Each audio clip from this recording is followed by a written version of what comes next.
Okay, it's going to be a review of No Mercy of 2000. Definitely one of the best No Mercies of all time.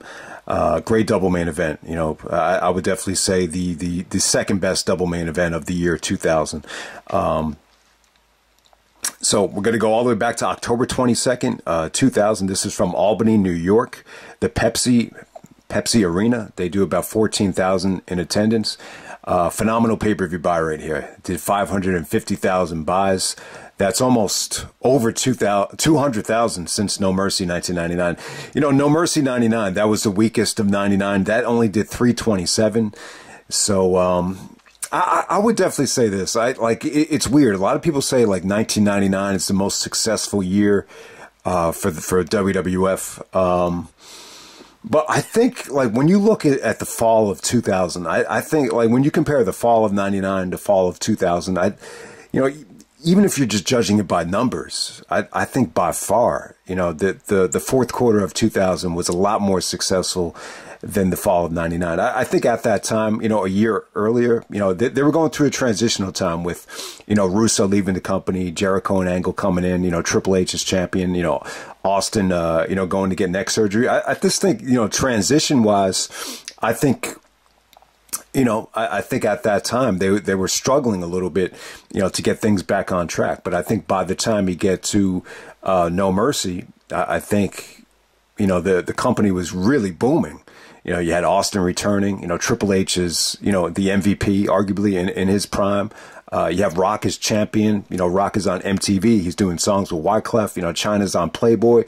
They were getting really, really good penetration. And I just feel like, you know, at this time, you just had so many different casual fans, you know, ordering this show. I know people that, you know, that didn't usually order pay-per-views actually watched this show. And I remember people talking about this the next night in school.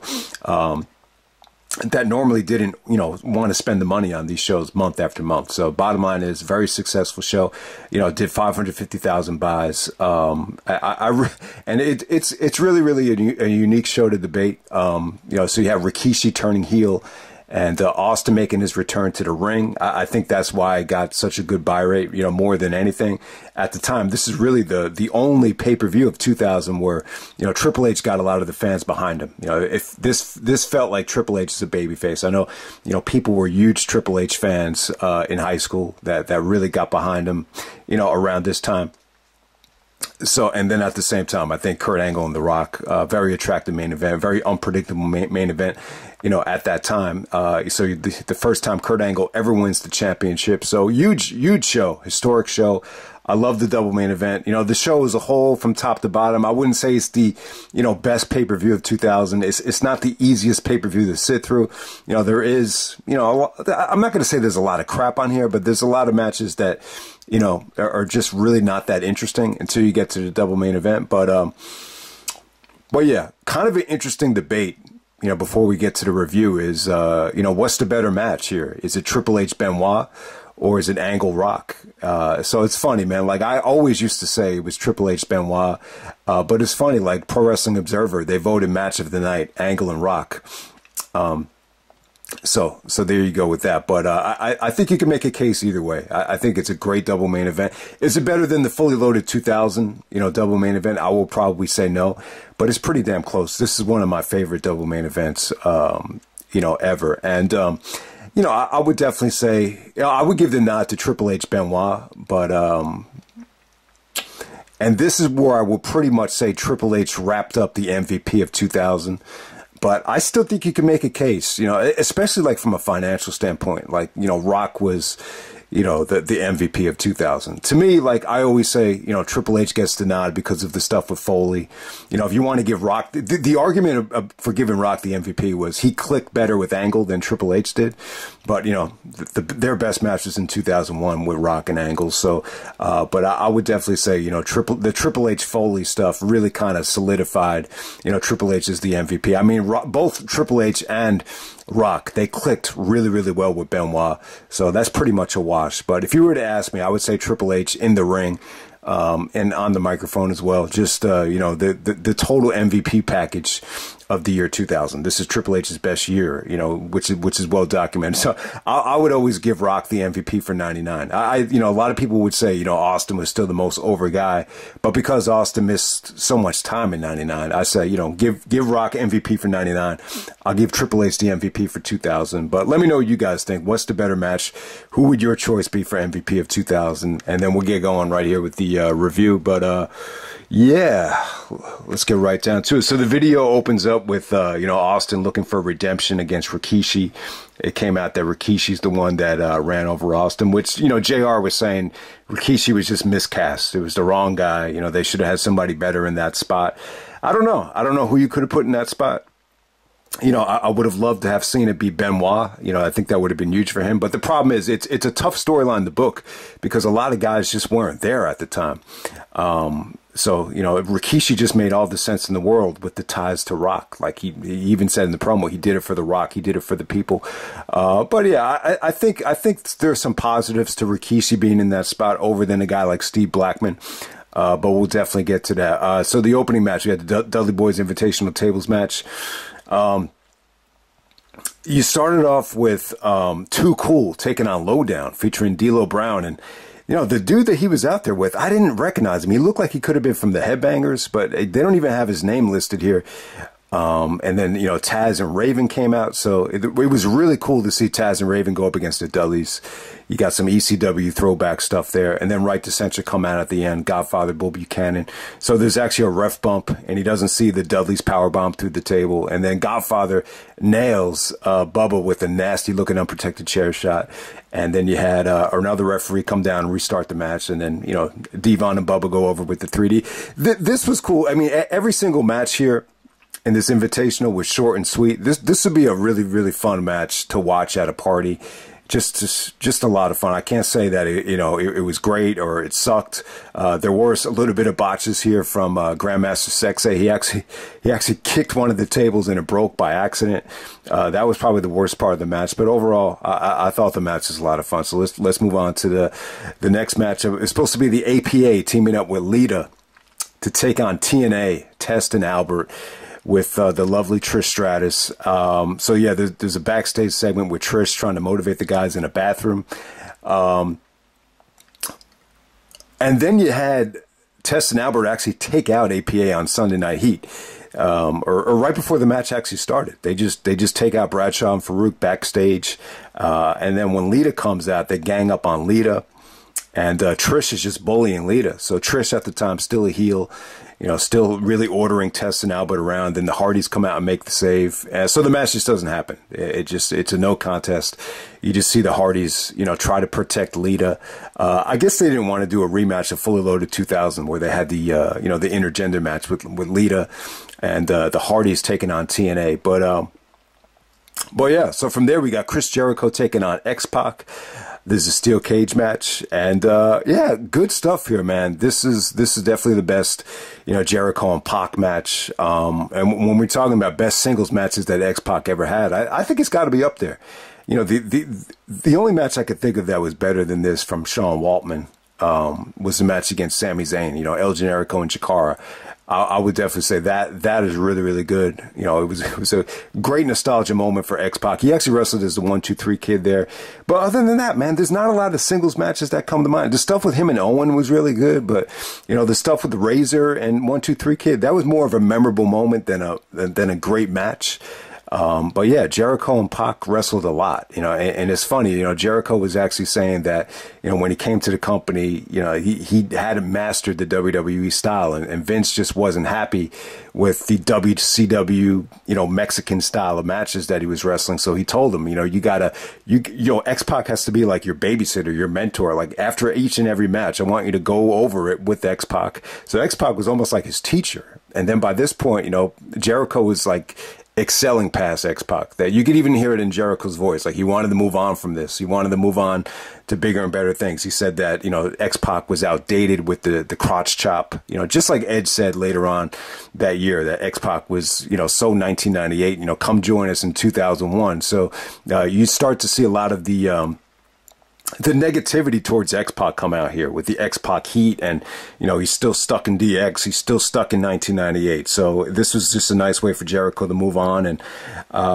good steel cage match, man. Good. I mean, this is probably their best work together. Just creative stuff. I wish it went a little bit longer. It felt a little bit on the short side. I mean, you just had some awesome stuff here. Jericho actually did a power bomb. What felt like it was off the top of the cage, but it was actually off the top of the turnbuckle, and Pac's neck was right on the top of the cage. So that looked pretty cool. Underrated spot. Jericho goes for almost like a telegraphed lion salt, where Pac gets his feet up, and that kind of turned the tide. What was really cool here is Jericho did the walls of Jericho on the top of the cage. So at this time, Jericho actually told him, like, put a little bit of a platform down, because I want to try the walls of Jericho. So if you notice, on each and every corner, there's a little bit of a platform just so you can, just get more leverage and use the cage as a way to do moves. It would have been cool if Jericho had the walls locked in, just a little bit longer, just to kind of let it sink in. So X-Pac actually countered it and flipped him off the top of the cage. And then he tries to escape the cage. Jericho actually drop kicks the door, and X-Pac's nuts go right in between the door, and then Jericho slams the door out and escapes the cage. So yeah, good finish there. I kind of know what Jericho's saying about the WWE style. I just feel like at this time, like he was just connecting a lot more with the fans than when he first came in, and I definitely think it paid off. I think what Jericho did was he just kind of tightened up his work and really did a much better job of just getting the fans back on his style, back on his side.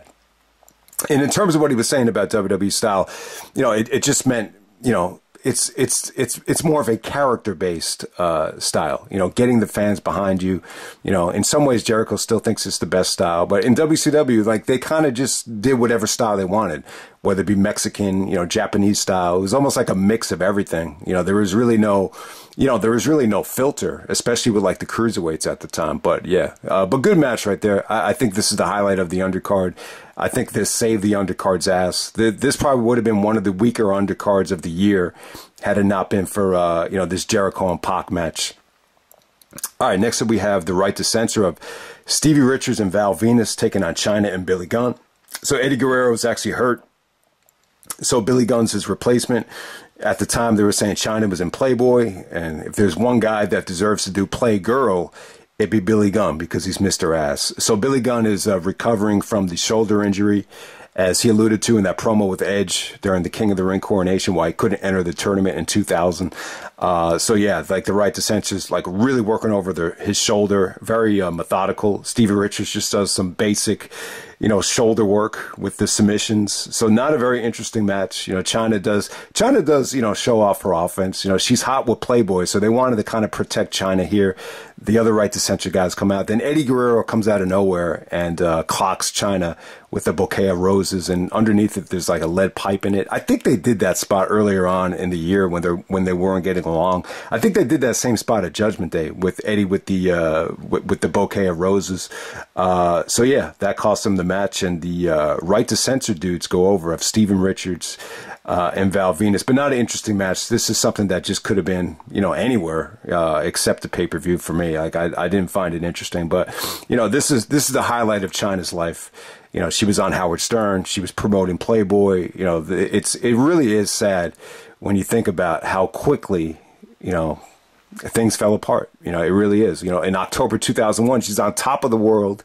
I remember there was like, there was women that would go to karate classes, and like their biggest inspiration for being there was Chyna. And then when you look at the Invasion, they no longer want her under contract. She's not there anymore. So, it just shows you how quickly the tide turns, and it shows you what, reality could be. But yeah, we're just going to move on to bigger and better things. This is Stone Cold Steve Austin taking on Rikishi, no holds barred match. Okay, so Rikishi cut a promo, said I don't know, like when you watch this video package, it's just out of the fucking blue. It's like, I ran over Stone Cold Steve Austin and I did it for The Rock. I did it for the people. Now, you have to go back and watch some of the Raws to remember if race was brought up here. I think it was. I think Rikishi said something like, you know, he's so sick and tired of the big white hope, you know, dominating the industry, and he wanted to do it for his Samoan brother, The Rock. I think he might have said something like that, but I'm not 100% sure. And I hate to bring race into it, but I'm pretty sure that he brought that up. So I don't know, man. Like, I think, you know, Rikishi's mic work, it wasn't great here. You know, I'm not a huge fan of Rikishi, whether it be a babyface or a heel. I'm just not a huge fan of him. Like, I hate watching his fat ass, you know, in the ring. I don't think he's an awful worker. I think he's actually a pretty solid worker. I just hate the gimmick more than anything. But I will say, I don't know if someone like Steve Blackman could have pulled this off. And I don't even know if someone like Test could have pulled this off. I think it would have been a great opportunity for someone. They decided that it should be Rikishi. You know, maybe the dancing thing is getting a little bit stale, so why not try it? He's a bad man now. I don't know. The promos are pretty, you know, average. He's like, Stone Cold Steve Austin, I ran you over. And be honest, I'd do it again. So, not a huge fan of the mic work. JR was saying that Rikishi was miscast. And so it is what it is there. But this was more of a, you know, beatdown than an actual match. They actually did get into the ring. I know this is Austin's return to the ring, but he was barely in the ring. The only time he was really in the ring is when he's trying to choke out Rikishi with a rope. That's really it. Most of the match, you know, Austin comes down in his, you know, pickup truck. And I got to say, like, Austin looks great here. Like, the brawling, the intensity, the punches, they look better than ever. I just think being out the whole year, he was able to rest up, and he just wanted that spot back. Austin looked hungrier, I feel like, at this time than he did in 1999. I think in 99 there was definitely like a burnout factor. I think he was in severe pain, but I thought he looked great here. You know, this is not much of a match at all. It's just a total beatdown. Lots of chair shots, lots of sledgehammers that miss and hit the pickup truck. But he actually kidnaps Rikishi, puts him in the back of the pickup truck, and then he tries to run him over in the parking lot. By the time he tries to run him over, there's actually a cop that gets involved, and there's a cop car. Austin actually hits the cop car, and then all these cops, you know, surround him, and they arrest Austin, and they take him to jail. So you don't get to see Austin for the rest of the night. So it's pretty much vehicular, you know, attempted murder from Austin to Rikishi to get redemption. But yeah, it was cool. You know, it was cool. This was like a two-phase storyline where you had the guy that come out and say Rikishi is the one that actually ran him over, but the very next night you'll find out that Rikishi was just an accomplice, that there was someone else that was behind the whole rundown, and obviously that will be Triple H. But, you know, the Rikishi thing made sense because you were able to tease, you know, the Rock heel turn, which was cool, and it definitely kind of paid off in the main event. But, you know, Rikishi was there in Survivor Series 99. There's so many other guys that just weren't there, or, you know, maybe it just wouldn't have made sense for that to work. You know, I think maybe someone like Test or Albert. I think, you know, even Steve Blackman. I think it would have been great, you know, for Blackman. You know, he had a great look. He's at WWF New York on this show. And he really reminded me like of Hugh Jackman as Wolverine. Like, he's just doing the kendo stick stuff, and he's got his shirt off, and he looks really, really cool. But the problem is, could he cut a promo that Rikishi just cut here saying, Stone Cold, I ran you over and I'd do it again? To be able to even cut a promo that, you know, this Rikishi promo was not great, but it's acceptable though. So the question is, could Blackman cut a promo that's even acceptable to generate any sort of hype for this? And I don't know. I want to say I'm just not sure if that could have happened, because they teased the idea of Blackman being the guy because Shane wanted to, you know, get his revenge on Blackman because of their feud. So Shane was actually blaming on Steve Blackman at Unforgiven, but, you know, they obviously that just didn't, you know, filter through.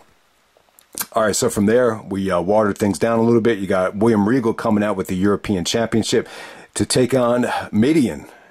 So Mideon comes out there with an Undertaker American Badass t-shirt. This dude is clearly friends with Undertaker. If it wasn't, from what I understand, if it wasn't for Undertaker, this dude wouldn't even have a job with the company. But, you know, he was probably one of these dudes that Taker met at like a biker bar, and they were just great friends. And apparently this dude was really funny backstage. So this was just him being a comedian. It made sense, too, because Regal is like really upper class, upper echelon, you know, and, you know, he's high class elegance, and then Mideon's the total opposite. This is like a slime ball, low class piece of trash, Mideon, and he actually gets naked out there. When he gets naked, he has like a thong on, and he's got like, it looks like he has like a strap on. I want to say it's almost like a fanny pack looking strap on. It was hard to tell what it was because it was all black, and then Regal just gets grossed out by it. I gotta say, you can see Regal coming into his own here as the potential commissioner with the promo and with the facial expressions. He wanted to do the Regal stretch, but he didn't want to rub up against Mideon, so then he actually does that finish where he takes his arms and just slams him down. I forget what Regal calls that finish, but he did the same finish to Trish at No Way Out later on.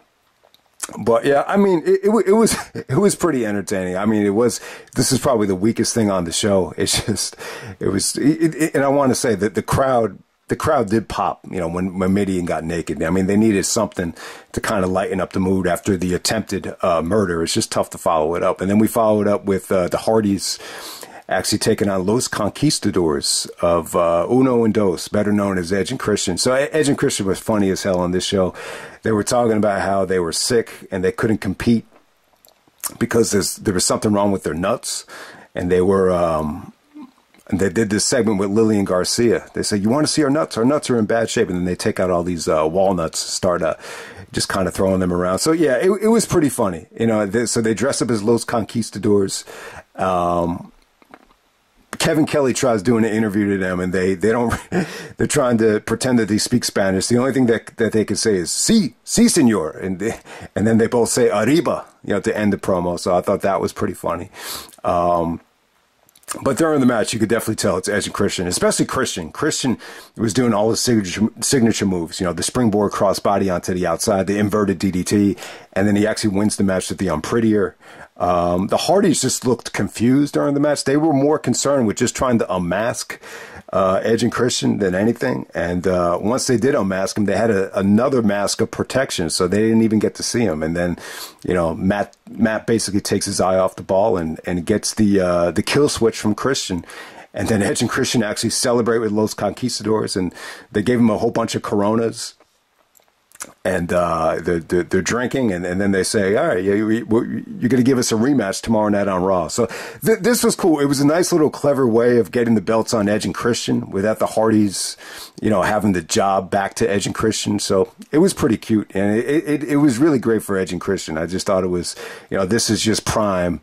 E&C, just a lot of fun, more of the shenanigans, as Lance Storm would say, but I thought it was entertaining stuff. The match is a little bit cold. Like the fans really didn't know how to react to it, whether they think it was funny. And they were so confused, just like the Hardys were, that it was tough for them to even get behind the Hardys. Okay, next up we have Triple H versus Chris Benoit, the Rabbit Wolverine versus the Cerebral Assassin, the Game. The first time ever. On pay-per-view, the first time ever. All right, so there's a lot to say about this, and it's a very underrated match, and it's WWE's fault why it's underrated. When they promoted Triple H and Benoit at Vengeance 2004, the JR and Jerry were saying, we're promoting it as this is the first time on pay-per-view you get to see Triple H versus Chris Benoit one-on-one. And I'm just like, man, what about No Mercy 2000, man? And it just I don't know. It just kind of goes to show you, like, if something is not... I don't know why, but for whatever reason, I just felt like that was very disrespectful to the work they did here. Now, there are a lot of times where it's actually a good marketing strategy, where if you kind of, have a feeling that most of the fan base probably forgot the match ever took place, then you just promote it. And I think they did the same thing with Undertaker and Triple H at WrestleMania 27. Like, they promoted that, like, first time ever. And they already wrestled at WrestleMania 17. They tried to avoid, bringing up, Triple H's loss to The Undertaker at WrestleMania 17. So there are times where, maybe it is good to do that if you want to get a better buy rate or make more money out of it. But hey, this is a great matchup right here, and it was pretty much started because Benoit headbutted Stephanie, and at the same time, Stephanie actually cost Triple H a match against Kurt Angle. It was the rematch from Unforgiven. That was the #1 contenders match, for No Mercy, and for whatever reason, Triple H said to Steph, "You're a liability at ringside," and then Steph took it personal. And, there was another Raw where, Benoit just starts yelling at Angle. He's like, yeah, do you know who she is? She's Stephanie McMahon. Like, what are you doing? And then all of a sudden, Benoit just headbutts Stephanie. And then they see each other backstage, and Steph just slaps the crap out of Benoit. So, yeah, Stephanie comes out at the end, and she plays a huge part in the match. But I don't want to take anything away. This is severely underrated. This didn't get a video package. They did show highlights of what I was just talking about. But I don't know. I don't know why this match is so severely underrated. And, there's a lot of things I want to talk about here, but I'll try to keep it, nice and quick if I can. But when Benoit came out to the ring, Meltzer actually said that he had jobber face written all over him when Benoit came out. I would totally disagree with that. I just think at the time, they needed someone to step up and be a good heel. So Benoit just looked like the pissed off, no nonsense, disgusted heel. At the time, Angle's more of a comedic heel. Steph is, in a lot of ways, Steph is probably the top heel, on this particular show. But who knows? I mean, maybe Meltzer is right, but I don't think it was because, Benoit was going to job to Triple H. Maybe Benoit was upset at the time because Angle was going to be champion. And I know at Benoit and Angle, they had nothing but respect for each other. Even right now, like Angle is like Benoit's biggest fan, like besides me. So it's crazy, how much they respected each other. And Triple H and Benoit too. Both guys, I think even Goldberg was the guy that used both of them when we were talking about passion, like passion for pro wrestling. Like, guys like Triple H and Benoit, they grew up, wanting to become wrestlers. This is what they wanted to do. Me, I wasn't exactly that way. I was more of a football player. Football was my main passion. And, a lot of people would use, Triple H and Chris Benoit as the two ideal guys that just ate, slept, and breathed professional wrestling. So it's great stuff. And, a lot of ways, I'll always credit Triple H for being the one to, make that Benoit moment at WrestleMania 20 special.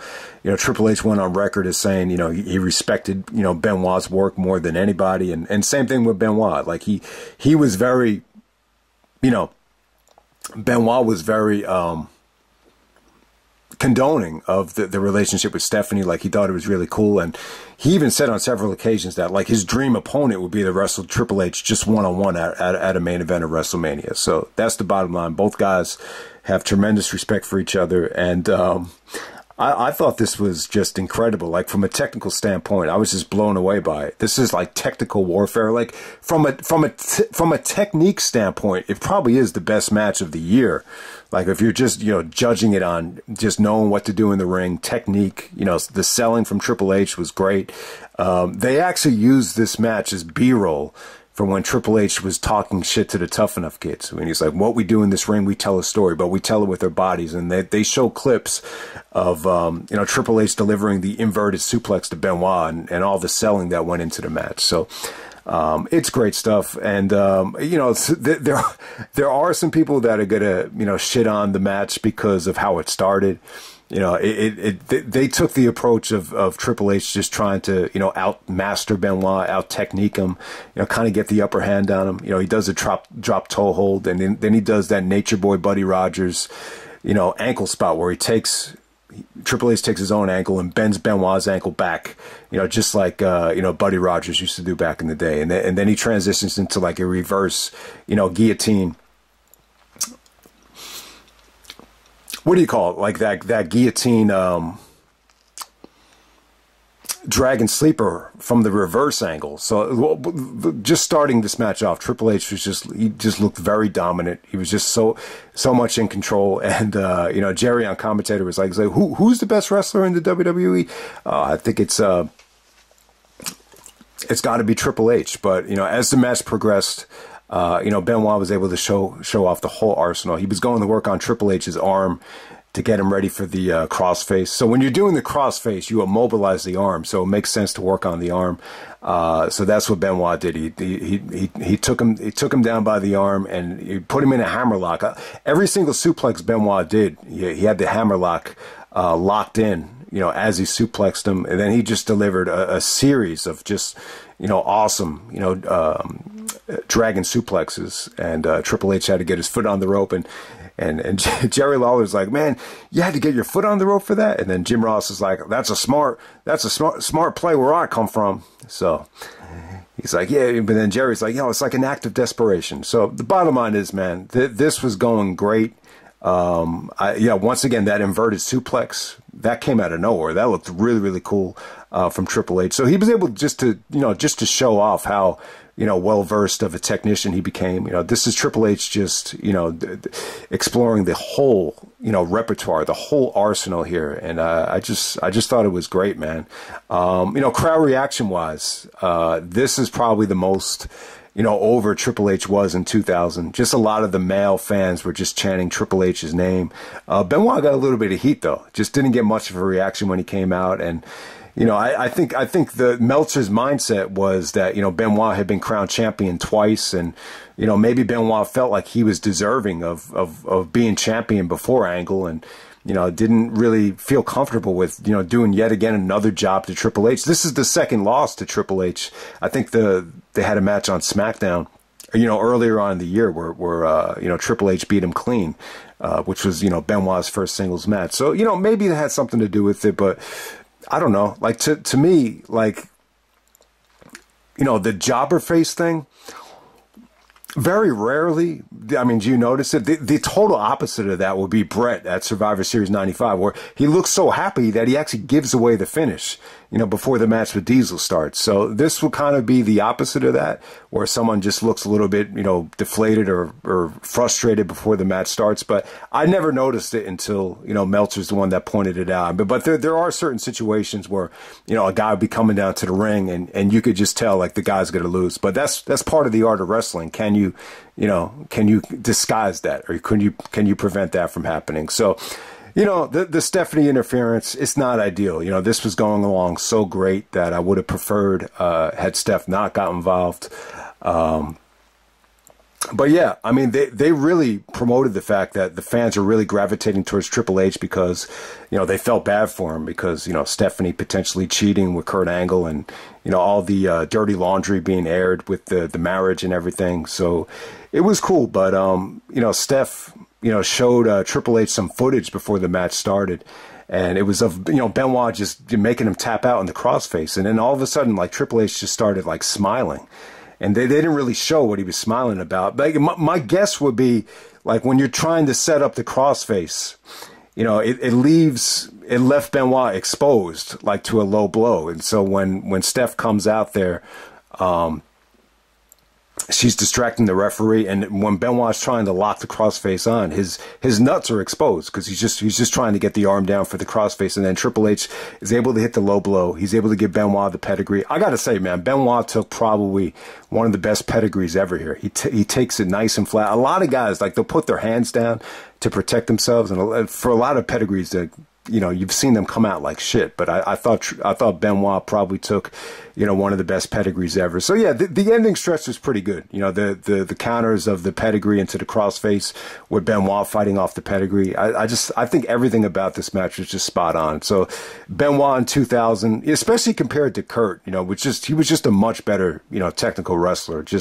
You just saw the full arsenal here, just from both guys, the selling, the submission work, the out of the box, submissions that you don't normally get to see, and just some of the suplexes from Benoit, whether it be the inverted suplex from Triple H or, the dragon suplexes. I thought they came off great. Benoit delivering Germans, there was just so much great stuff here. I just think it's their best match, by far. I would put this over their two singles matches from 2004. I mean, I don't know if you would quite classify this as a trilogy, but if you want to narrow it down, Triple H and Benoit's, three biggest matches, it'd be this one, Vengeance 2004, and then the Iron Man match. But, this just had something really, really cool about it, very unique about it. And in a lot of ways, like, they did a good job of really teasing, a Triple H babyface turn.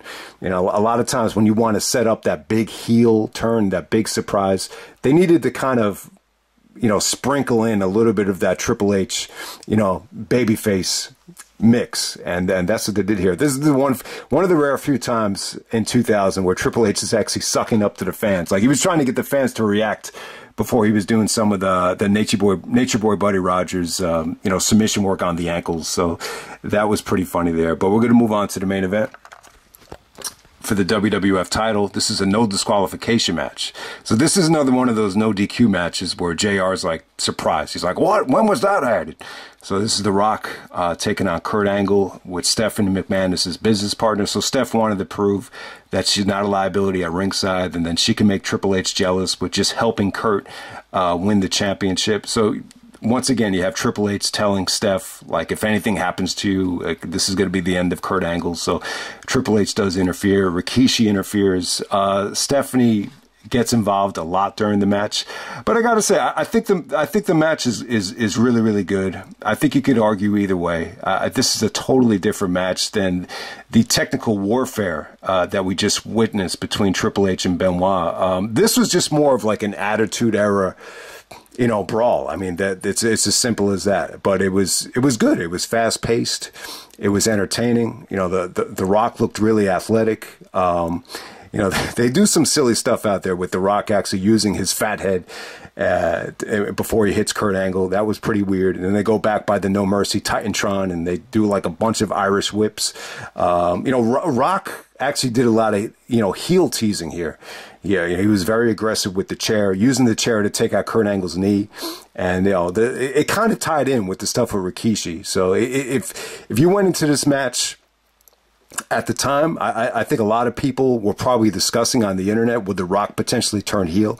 And they did a good job of teasing it. And in a lot of ways, it really felt like he was about to turn heel with Rikishi helping him. But they kind of flipped it, and they kind of used Rikishi's interference as him screwing The Rock out of the title. And then they kind of, you know, transitioned to Rock and Rikishi, you know, after the match was over. But I got to say, I think definitely Angle probably had his best match of the year 2000 here. I think this is great stuff. But I will say, I just think from a technical standpoint, Benoit was definitely ahead of him at the time. You know, just in terms of delivering a German suplex, like Angle just wasn't able to like get it as square as he would normally do. But Angle looked great though. His athleticism was there. Him and The Rock's chemistry, you know, the transitions into the DDT, Angle busted out the moonsault, which drove Stephanie crazy. So you saw great versatility from Steph here. But, you know, when Rock tried to do the people's elbow, Stephanie, you know, started trash talking to The Rock. Then Rock bottoms Steph. Then Triple H comes out. He beats up on Angle, and then he pedigrees The Rock because The Rock touched his wife. So Triple H takes, you know, Steph backstage. And then you get, you know, just one-on-one with, you know, Rock and Angle. And, you know, Rikishi comes out. And, you know, the rock bottom spot was pretty interesting. You know, it looked great. You know, Rock is able to hit the rock bottom after Rikishi interferes, but there's just so much of a delay for the cover that the fans just knew better at that time that something big was going to go down before that near fall. So it didn't really, you know, fool the fans like they were hoping for. Then all of a sudden, Rikishi starts making mistakes. He starts, you know, he hit The Rock with his ass. He hit The Rock with the super kick. Then all of a sudden, Angle slams Rikishi. It was so cool. That was probably one of the biggest dude Angle was able to angle slam up to that point. I don't think he was able to hit it yet. When you get to that King of the Ring finals with Angle and Rikishi, I don't think Angle was able to angle slam Rikishi at that time. But he was able to do it here. And then the transition into the angle slam to The Rock, I thought it looked great. It made Angle look like $1 million. It made him look like he had to fight off two guys to win the belt. So when you're comparing this to Jericho's Undisputed Championship win, I got to say, I think they did a good job of making Angle look, you know, stronger than they made Jericho. When you look at the, you know, Jericho's win the very next year. So yeah, great moment for Angle. I remember Angle saying that, you know, this was totally different than the Olympic experience. When he won the Olympic gold medal, it was very stressful. You know, there was so much doubt, so much uncertainty. Even after the match was over, like, you know, Angle thought he had lost. But for this moment with The Rock, it was just a great experience. He was just able to enjoy it. He was able to kind of, you know, just just milk it in for what it was worth. And yeah, I thought Angle looked great here. This is definitely his best performance of the year so far. You know, it's not quite prime Angle. I think by the time he gets to No Way Out 2001, I think, you know, he morphed into more of a serious heel. I think he got a lot better just with his technique and everything. But this is more of just an athletic, you know, sports entertainment showcase for both guys. Probably the most technical thing Kurt ever did here was he, you know, when Stephanie got involved, he was able to do a belly to belly to the Rock. I mean, that's really it. And Kurt busted out the moonsault, so he was finally able to do that again, and it looked cool. It was a very athletic match. I think at this time too, you could see the Rock, you know, really morphing into more of an athlete than anything as well. So they definitely had great chemistry. And you know, Rock even said in the Kurt Angle documentary and several times that his favorite opponent is Angle, because of the you know, just the background, just the amateur background, the real competitor that he is. So that's interesting that everybody, after the great feud with Triple H and Austin, like the guy that Rock would pick as his favorite opponent is just, you know, Kurt Angle, because the Rock is, you know, a serious, you know, competitor as well. So it definitely makes sense. And yeah, great year for Angle, man, to win all those belts, the King of the Ring and the title within his first year. I mean, people have said it time and time again, nobody caught on as quick as Kurt Angle. I mean, the only other guy that I could think of would be Brock. I mean, this is very similar to Brock's first year, where he, you know, he wins King of the Ring, and he beats The Rock to win his first championship. It's very identical. But yeah, man, great match right there. So let me know, what's the better double main event, Triple H Benoit or Kurt Angle Rock? I gotta say, I'm leaning towards Triple H Benoit, and to me it used to be a no-brainer, but I think it's a little bit more even now. I definitely think you could argue Angle and Rock was more entertaining.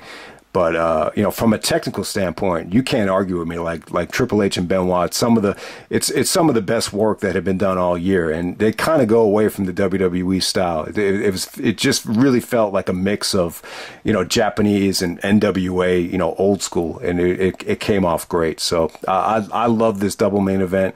You know, the undercard, it's not great. You know, I think Jericho and Pac, you know, was really entertaining. And plus, I forgot to mention Jerry Lawler, man. He had one of the best lines of his career there. You know, the X-Pac was doing the kicks and the educated feet, and JR has that line. We always said that about Rob Van Dam. Those feet graduated with honors. And he said the same thing here with X-Pac. And then Jerry says, you know, X-Pac was an honor student. You know, you heard him say time and time again to the judge, yes, Your Honor, no, Your Honor.